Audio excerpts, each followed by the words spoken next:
Welcome to the Bad Mom Show, where we flip the script on shame, shed light on what's made you feel invisible, and take your story back. It is time to step into that bold, baddie mom you were created to be.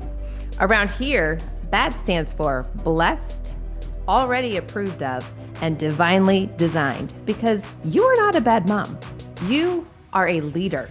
You were chosen for your family on purpose. You are divinely designed and anointed as the heart of your home, and you can confidently own your mantle of leadership as a fiery woman to lead with boldness, not burnout. This is your space to reclaim the parts of your story that have felt like weaknesses and discover they were actually your superpowers all along. It is time to shine as a BAD mom. Are you with me? Let's go. Welcome back to the Bad Mom Show and part 2 of my interview with Bob Hamp. It is here. Get ready. Why do we do the things we don't want to do? Well, he's going to explain it to you. The sense of like, why do I know what to do differently, but I continue to do the thing that I don't want to do. And then get myself stuck in these cycles of shame. And it's just like, rinse and repeat, and you're like, I'm going to try harder tomorrow. And then the same thing happens. And it's like, so what? And your answer was very like eye-opening to me. And I thought, wow, we need to discuss that for sure. Yeah, there's layers to this, but let's try to start. I'm going to give like a real simple understanding of addiction. Okay. The way a therapist thinks about addiction is usually different than the way the general public thinks about it, but there's some important factors in that. Typically people think an addiction is when you overdo something that's harmful to you, or when you have such an attachment to a drug or a behavior or a relational pattern that you can't break the pattern because you there's something about it that you like. Yeah. And the difficulty is most people who have a true addiction actually hate their addiction. Wow. And so even though it might be alcohol or sex or something that's, kind of a classic target for addiction, they're not doing it because they like doing it. They're doing it because, I'll say it this way, it makes them feel like themselves. Now, I'm going to unfold that a little bit and just say, so one of the important ways that a therapist thinks about addiction is that addiction is a way, it's two things. One of them is it's a way to regulate emotions that's actually not a good way to do it, but it's the only way the person knows. So, I often say that the alcoholic doesn't have a problem with alcohol. They have a problem with pain. Yeah. Right. And alcohol is a great way to mitigate pain for a moment and a great way to cause pain over the long haul. So what happens is there's this cycle between behavior and the chemical response to that, and then a cognitive and emotional response that becomes the cycle that gets fed. And an addiction includes both internal chemical responses and then internal cognitive and emotional responses. But fundamentally, it functions to regulate emotions in a way that turns into dysregulation. Mm-hmm. So the alcoholic says, I don't have a problem with alcohol, I have a problem with pain. They drink, they sober up and feel shame. In feeling shame, they begin to beat themselves up. And as they beat themselves up, they feel more shame. And because they have an emotion that's painful, they need to regulate that painful emotion. And the shame they use to beat themselves up becomes the fuel that leads to their next drinking binge. Wow. And so it becomes this kind of spiral that's self-maintaining. Now, let's add another factor into this, and then we'll talk about being addicted to negative emotions. The other factor we have to put in here is this thing called dopamine. Mm-hmm.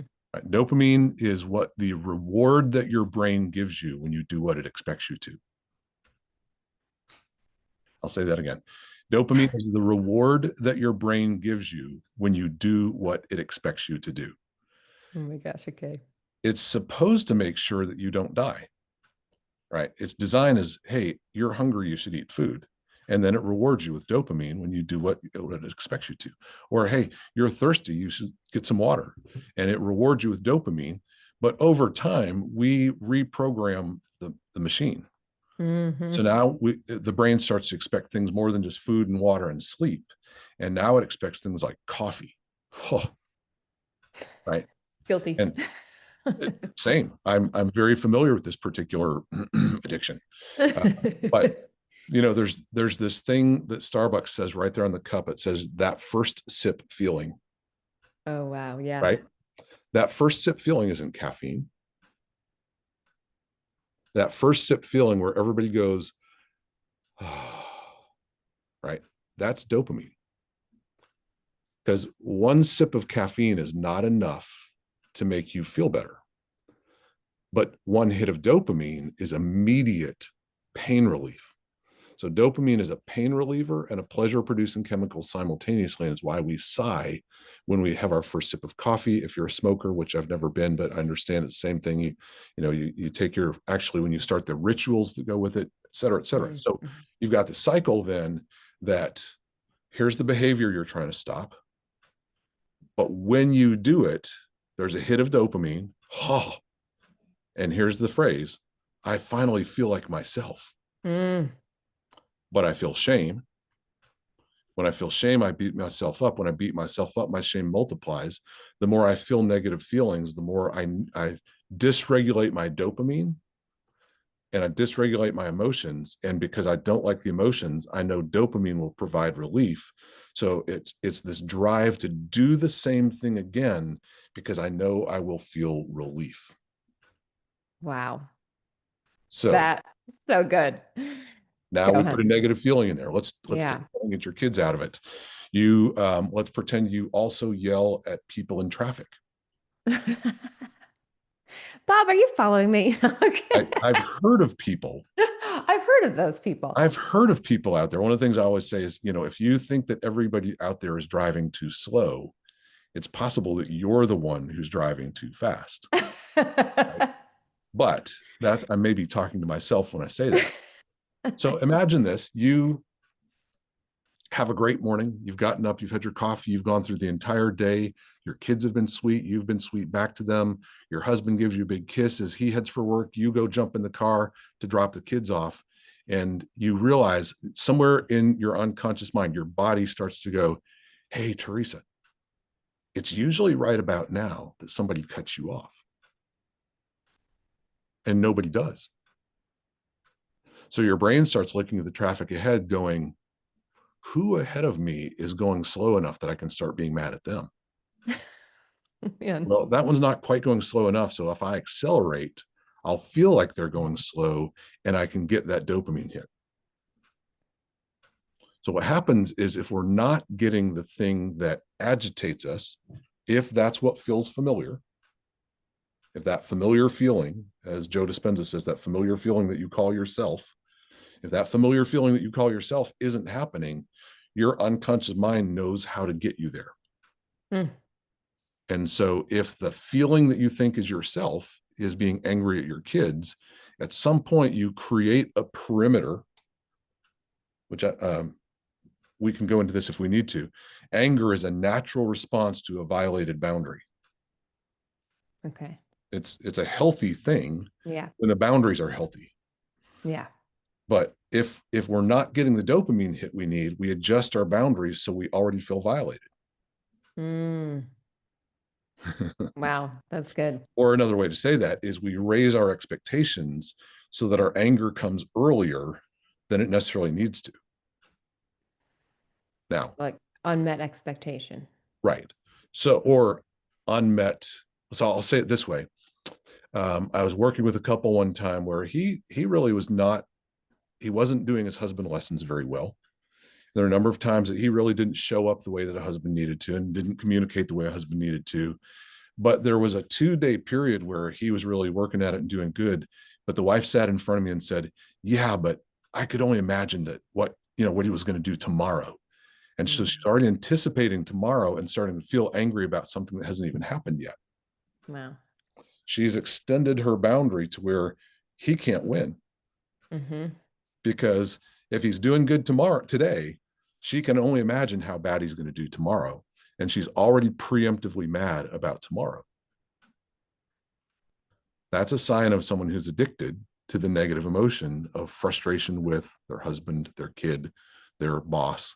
Because if there's nothing happening, but you can imagine it or remember it to pull up that feeling of anger that gives you the dopamine hit, then that's the sign that you're addicted. Is if there's nothing happening in the present, but you can come up with the emotion anyway, your mind is giving you the memory or the prediction that you need to get your dopamine from getting mad. Oh my gosh, this is so good.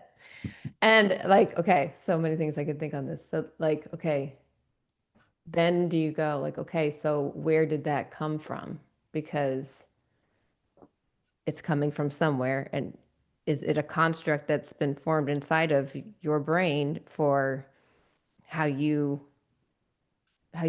well, your survival brain, we're talking about that nervous system, how you felt a sense of power, safety, control, all of those things. All those things.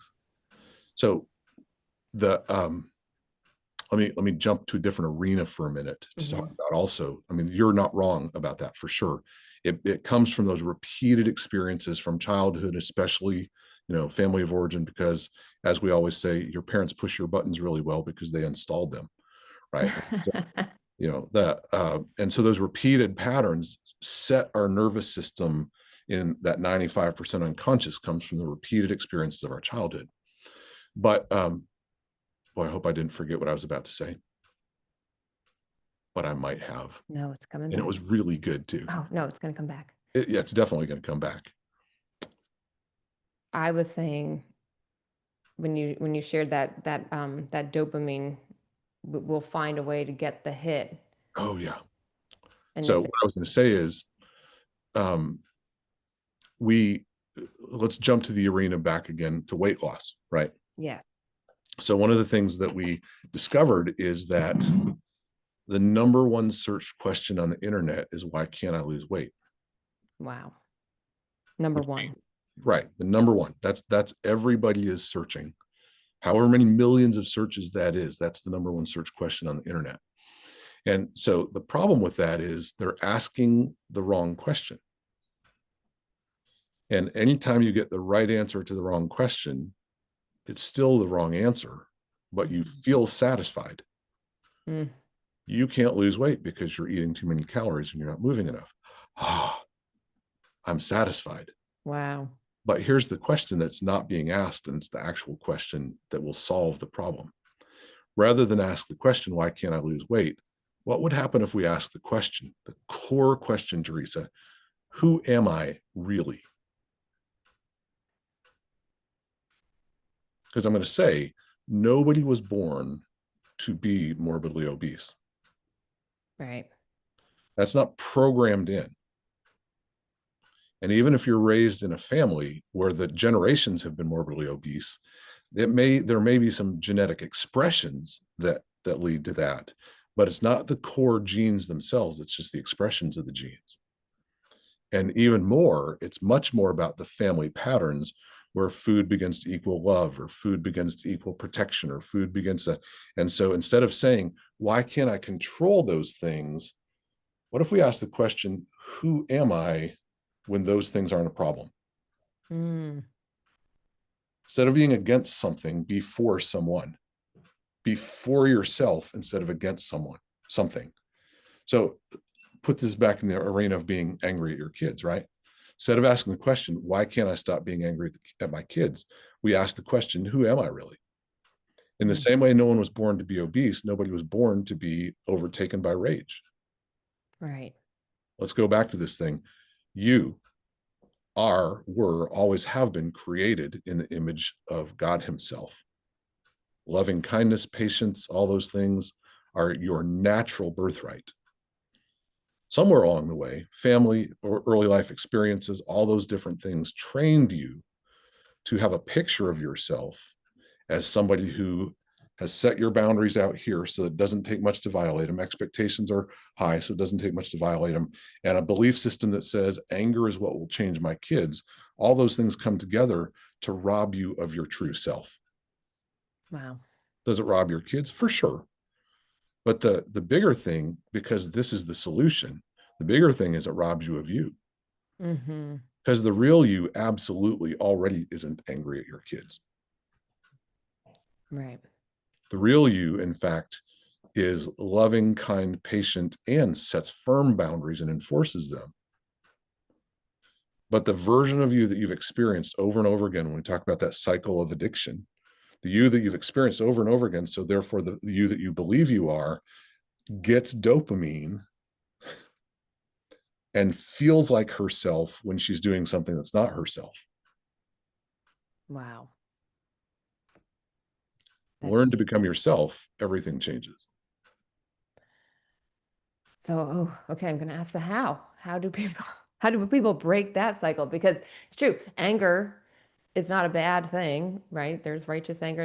It's one of our, it expresses desire, but it is an arousal. Sure. It's, you are getting a dopamine hit from it. There's something powerful, or, like you're not doing it for that reason, but your brain has become trained to get it that way. So how do you help people break those cycles to, to know themselves truly, and then to communicate differently and connect versus or respond right differently than react all the time? Because it is such I think a cycle of stuckness for a lot of parents. Yeah. I mean, let's rewind when we talk about first, second, third order change. The third order change is when we change our picture. My picture of me, my picture of reality. And those things are very ingrained because of how long they've been there and because of how early in our life they were ingrained. So first order, there may be some things, the difficulty, let's put it back in the place of an addiction for a minute. The difficulty with an addiction is every addiction has its own unique hold in the same, but it also is a general, it's, the dopamine thing, the physical dependency, those are all parts of general addictions. But every specific addiction has like cocaine is different than alcohol, is different than nicotine, is different than anger. And so what we have to be thinking is two things. How do we starve the dopamine beast while simultaneously feeding the truth about who you are? Yes. Right. So there is a certain part of going, okay, every time I have the opportunity to not feed the monster, I'm going to not feed the monster. But even that, I'm going to give a quick how-to for a moment. There's another drug that your brain gives you that is also a painkiller and a pleasure producer.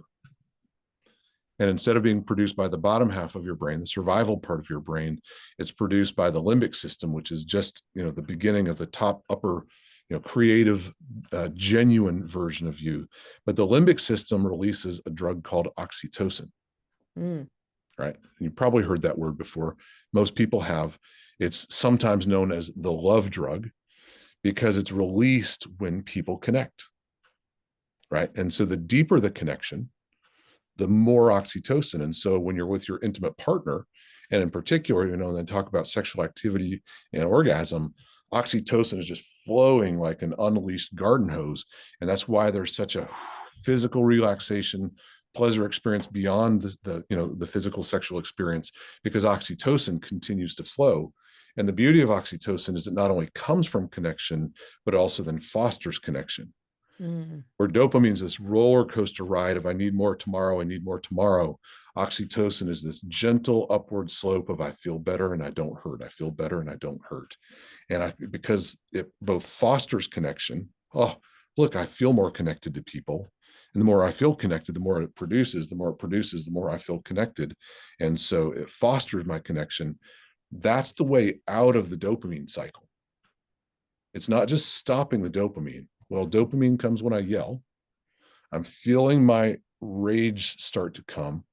And I know if I can hold it back, I'm going to starve the dopamine monster. But there is something that my body's used to. I'm used to the pleasure producing, pain relieving moment of ah. And even though I don't like the behavior, my brain likes the dopamine, but I know something else that does that. So what I'm going to do is I'm not just going to stop the behavior. I'm also going to start connecting. What is connecting? Well, this is really important. So I'm glad we've landed here for a moment. So good. Yeah. There's three crucial connections, and the first one almost always gets missed. And keep in mind that making these connections is the antidote to the dopamine starvation. Hey, friend, thank you so much for being here and following the Bad Mom Show. I would love to hear from you, so let's connect. After the show, send me a DM and let me know what's hitting home for you. What do you struggle with the most as a mom? And what topics would you like to hear more about? This show is all about connection in the community because that is how we truly grow.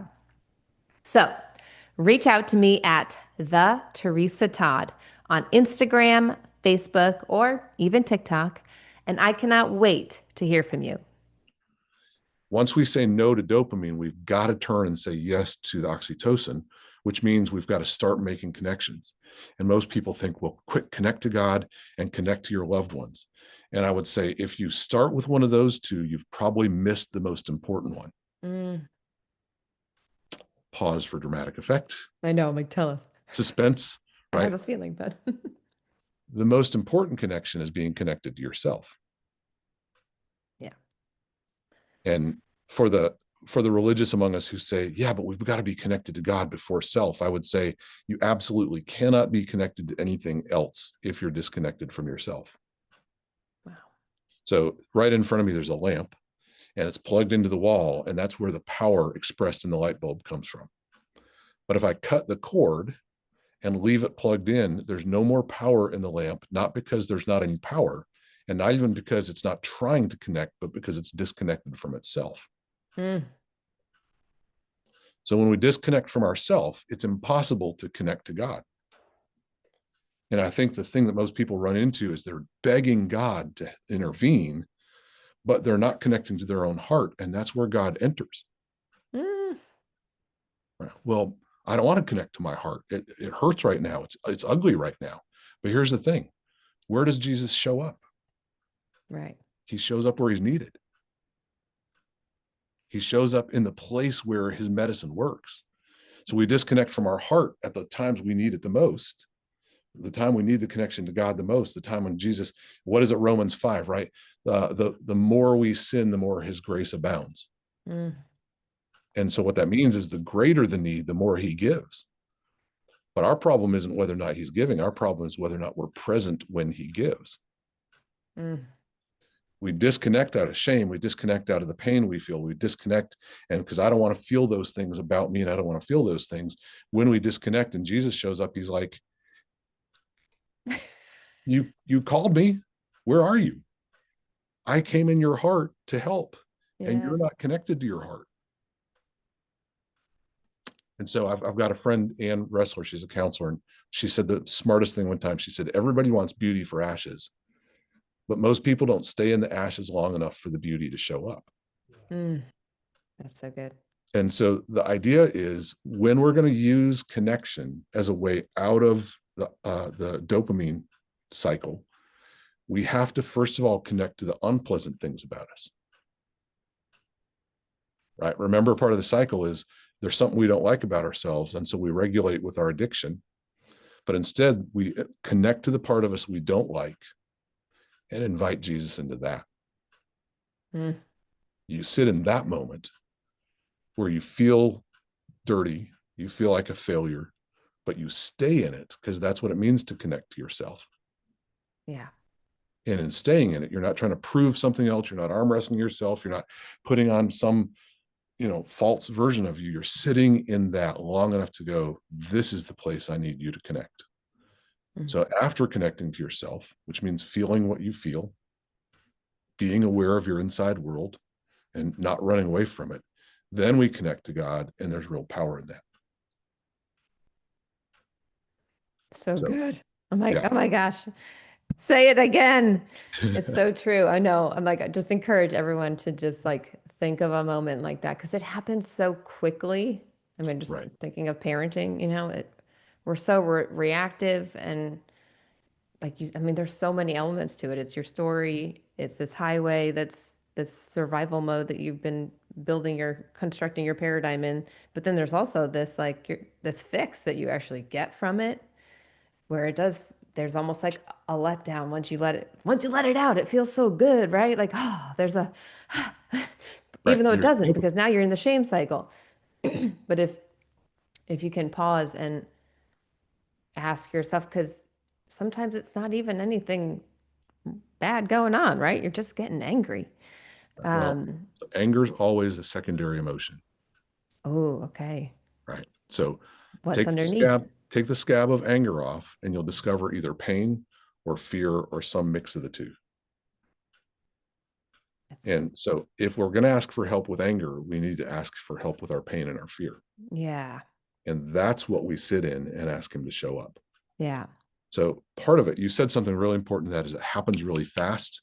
And part of our target's got to be lengthening that what used to be a split second has to become 5 seconds. What used to be 5 seconds has to become 30. What was 30 seconds has to become one, long enough to start recognizing, okay, I was winding up before I knew it. It's when I knew it that was quick. So if I can know it a little bit sooner and then know it a little bit sooner, now what happens is I start to recognize, hey, I'm at the entry chute. right. I'm on the on-ramp here. Now's the time to breathe, connect to myself, ask God, ask some questions in that moment, and then implement whatever tools and skills you've learned as a disciplinarian. It helps to have the tools to actually discipline your kids well, so you know what to do and not just what not to do. Sure. But if you've lost control, those skills are of no value to you. And so the more you can lengthen that refractory period of anger and catch it when it's still in the early kind of pre-ritual stage. If you've ever, you listen to your kids playing in the other room and you start to hear the laughter rise, and then the laughter gets to fever pitch, and inside you're going, someone's going to cry in a minute, right? Yes. You know the cycle enough that you can go, okay, instead of going, I'm so amazed that somebody just started crying. Right. You've been a parent long enough, you can kind of go, they're playing, the laughter comes, the laughter gets a little more feverish, the laughter gets, one's laughing more than the other. Next thing you know, somebody's crying. Same thing happens inside, Mm-hmm. right? If we can understand, okay, kids are doing something that's irritating to me. And there's going to come up a point where the line gets crossed and then I blow up. Well, what if we made that line here instead of here? Yeah. What if the line's here and we take our steps before we even feel the anger start to rise? What if we learn that consequences are more effective than emotions? And we set the consequences long before I feel frustrated, because I've taken the time to connect to myself. I've learned how to lengthen the refractory period, and I invite Jesus into the place where I'm connected and not disconnected, and something can change. It's so good. But let's finish with Oh, this, sorry. Yeah. right? Well, no, but I just realized I missed a very important part. But all that's because, listen carefully, that's who you really are. Mm. When I say don't just use the tools without the big picture is freedom is really when you can be yourself. And especially when you're in a setting when everything is demanding you become someone else. Mm. So in that moment that you used to become that other, Incredible Hulk, in that moment, you become yourself instead. And yourself can respond with self-compassion, connection that allows you to use the tools that you've, studied and read about. And then it's not just about, hey, you've beat the anger. Now it's about, look, now you can be you. That's amazing. It's so good. Oh my gosh. Yeah. And you just reminded me of living from like God in us, God to us, in us, and through us. That's one of your statements that you share, and think differently, and how it's so different than the model of like changing behavior, but getting still with Jesus, and getting honest. And again, it goes back to like being curious, not judging yourself, and going down the shame spiral, but like, hey, what? Because usually it is something else was going on a lot earlier before the blow up happened, that you had warning signals going on. But we're also, I mean, there's some, we could talk about a million other things. We're gonna have to do this again, but we disconnect from our bodies, and our bodies are sending us signals, and we're not listening because we are so stuck up in our head that we're missing the information that your body's trying to even communicate, like, hey, I feel dangerous. I feel scared. I feel out of control. I need you. I need help right now, you know? Weak. I feel like a failure. I I feel, feel yes. inadequate. Yeah. But to be honest about those things, in the comfort and the care of Jesus, who, like you said, we can boast in our weakness. He literally is like, I died for you for those, so you don't live like that anymore, that you don't live under the weight of those things. Oh, it's so transformational. It's such a gift. And your message is seriously such a gift. I could go on and on. Um, Before we wrap up our time, is there anything else, any last thought that you'd like to leave listeners with? And I want you to be able to share about your program in 2026. We talked a little bit about it, but Yeah. Um, I would say I think it's important for people to know that freedom is real. mm, You know, I mentioned my wife earlier. In the last 5 years, she would describe that, you know, and she had a very traumatic childhood, very traumatic young teenage years. But in the last 5 years, she would stand in front of people and say, I have no more triggers. My trauma has no impact on communication, no impact on our relationship. Her trauma has sat down and doesn't doesn't interfere anymore. And so when I say freedom is real, the more important part of what I just said is she is now able to be herself. mm, So freedom's not when you finally get over something that's bad. It's when that may be a prerequisite, but it's when those things are gone and you can be the person that you're created and redeemed to be. And so nobody who's listening was created to lose control of their emotions. Nobody who's listening was made to lose control of their behavior. And the bigger tragedy isn't just what you do or have done. The bigger tragedy is you have come to believe that that's really you. mm, And yet the freedom that Jesus offered was the restoration of your actual self, the created version of you. And the way there is not through practicing beating yourself up, practicing behavior-based steps. It's through learning genuine connection. It's through learning to look at the 95%, the glasses we talked about, to look at that 95% that's been running your life. And then as you look at it, giving the Lord access to that so that he's not just advising you to do better, but he's healing the part of you that wasn't you to begin with. mm, It's bringing you back into your created design. And as you bring your unconscious to your conscious so that you can bring it to his presence, it's in those places where real change happens. And that's the work that I do. mm. My gosh, so profound. It's so good. I don't know anybody listening that says I don't want some of that, because I do. But I've also experienced some level of it, but it's like I know there's so much more. And I Yeah. love the way that you share it and teach on it, and connection is key. You know, Jesus created us for connection. We can't go isolate and try to fix, quote unquote, fix ourselves.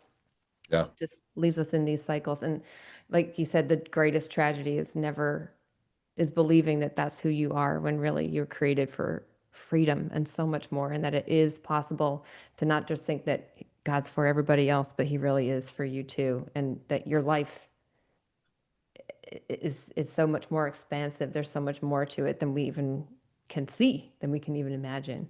Right. Yeah. Oh, Bob, it's so good. So your program starts in January. January. I'm super excited about this, Teresa. 2025, I did a course called Decoding Identity. It's on our website, I Think Differently Academy. And what my thought at the time was, I wonder if I could take 8 weeks and go as deep as I know how to go with people, what we could discover about this statement, who are you? And so that course is all about recognizing that we're, you know, created to be both spiritual and material beings. What does it mean to connect to God? How do we do that? How do we get a clear picture of who we are? And then how do we move towards that clear picture? It's an 8-week course, and it's currently on the website. But in 2026, I started realizing two things. Number one, some people who took that course didn't have the foundations they needed to really get the most out of it. Number two, with what's taken place in our nation over the last several months, including the assassination of Charlie Kirk, and kind of what's stirring in the spiritual world. Yes. There's a lot of people who for the first time are going, I think I want to know Jesus. Yes. And so in January 2026, I'm going to do the very first of 8 events that are part of a bigger process. And that is a year long of what does it mean to know God? With the idea that the invitation to know God, I'm calling it the invitation. The invitation to know God is an invitation to completely understand reality in a different way. Think about this. Jesus, at one point, the disciples walked over a hill and saw Jesus sitting with 2 people that we would call dead, but Jesus was sitting having a conversation with them. And in that moment, the disciples said, suddenly he turned as bright as the noonday sun. Now, Jesus' picture of reality is clearly different than our picture of reality. He considered storms to be something he just talked to instead of about. And he considered sickness and death something he had the keys to change. And so again, his picture of reality is different from ours, but we try to approach him from our reality and pull him into our reality instead of understanding to know him is to begin to have our paradigms completely changed. So what I'm going to do is a year-long 8 events with some work to do in between those events, process of discipleship where it's about knowing God through Jesus and how does that change the way that we are, the way we see, and the way that we approach the world. Super excited. I've got a ton of vision for this. And one of my goals is to make it super affordable also. Sometimes just because of the time it takes and what it takes to do a course, it has to be, I have to ask a certain amount. But I'm planning to make this super affordable for people. Sounds amazing. I can't wait to hear more about it. All of your programs and your books, please go get his book, Think Differently. There's 3, but did 4 come out? Not yet. Okay, but there's Think Differently, Live Differently, which is a book about freedom. Yes. Think Differently, Lead Differently, which is a book about spiritual leadership. And then Think Differently, Learn Differently, which is a book about how communication and the brain work together to produce change. So good. Everybody needs these. So where can people find information about your courses, about the invitation and your books? I'm going to link it all in the show notes, but can you tell us? Think Differently Academy, which is TDACAD.com. I know you'll put that in the show notes, but I'm going to say it again out loud. TDACAD.com. We thought it would be so clever, but people go, what is it again? It's Think Differently Academy. And so when you TDACAD.com. Bingo. Yep. That's where all the resources, that's where the course I just mentioned, the stuff we're starting in January, all that stuff is there. Probably by the time this podcast comes out, you should expect to see registration available for the invitation. Decoding Identity is already there. Our Freedom Pathway is already there. All the books are there, including my wife's book. And yeah, that's where you can find all our stuff. Oh, it's so incredible. Okay, everybody go there immediately. And Polly, I love your wife so much, and her testimony is absolutely incredible. And she is just one of the most powerful women that I've ever met. And yeah, truly, her testimony, she walks in freedom like no other. So she's amazing. She's amazing. She really is. Her story's just unreal. So yes, everybody go find Bob there, and you're on Instagram. I'll link your handle there too. But I just want to thank you so much for your time and, like I said, your wisdom. The way you teach is just it's heart opening. I was going to say eye opening, but it really is. It's heart opening. And so I hope everybody was touched by his message today. And I know you're going to have to go back and re-listen because I'm telling you, the man is so wise. So listen as many times as you need to. And I'm sure if they reach out to you, Bob, you are very quick to respond if anyone wants to share a message or has questions about your program. Absolutely. Instagram might be the best way to do that. Like you said, it's just at my name. So at Bob Hamp. All right. Well, thank you, Teresa. Thank you, Bob. I appreciate you so much. And until next time, new episodes drop every Wednesday. Thanks for being here. All right. Thank you.